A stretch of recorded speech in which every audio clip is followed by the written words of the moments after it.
Viva Chile! José Antonio Kast was elected president of Chile in a decisive victory against a left-wing opponent.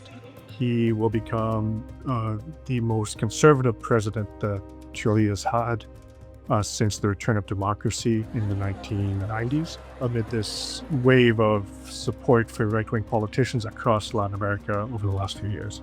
Vamos a restablecer la ley. Vamos a restablecer el respeto a la ley en todas las regiones, sin excepciones. Kast is a longtime politician, and he's pledged to attack a growing sense of insecurity and crime in Chile and reduce illegal immigration in the country. Chile ha sido invadido. La inmigración ilegal, el crimen organizado y la inacción del gobierno han desbordado nuestras fronteras.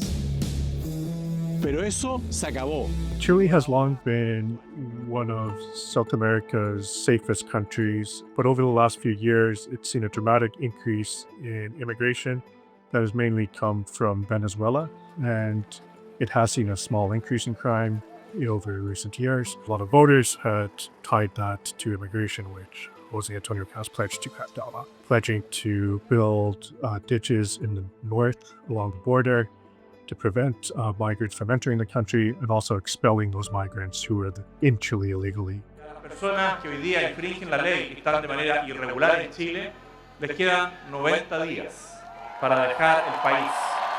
In recent elections across Latin America, we've seen a new wave of victories for right-wing politicians. There's the midterm elections in Argentina, where President Javier Milei's party did very well. Bolivia's presidential election, as well as elections in Honduras and in Ecuador earlier this year. So some of the issues that has propelled this new wave of politicians to power is a desire among voters to address two really key fundamental issues. One is an increase in crime, of organized crime, of drug trafficking, of extortion that has affected many of these countries, as well as economic challenges in other countries, from Argentina to Bolivia, that a lot of voters blame years of mismanagement and corruption by left-wing governments. If you look at where they were when he first ran for office and where they are now, Scott, I would say that it's pretty amazing the job he's done. So the transformation's unbelievable.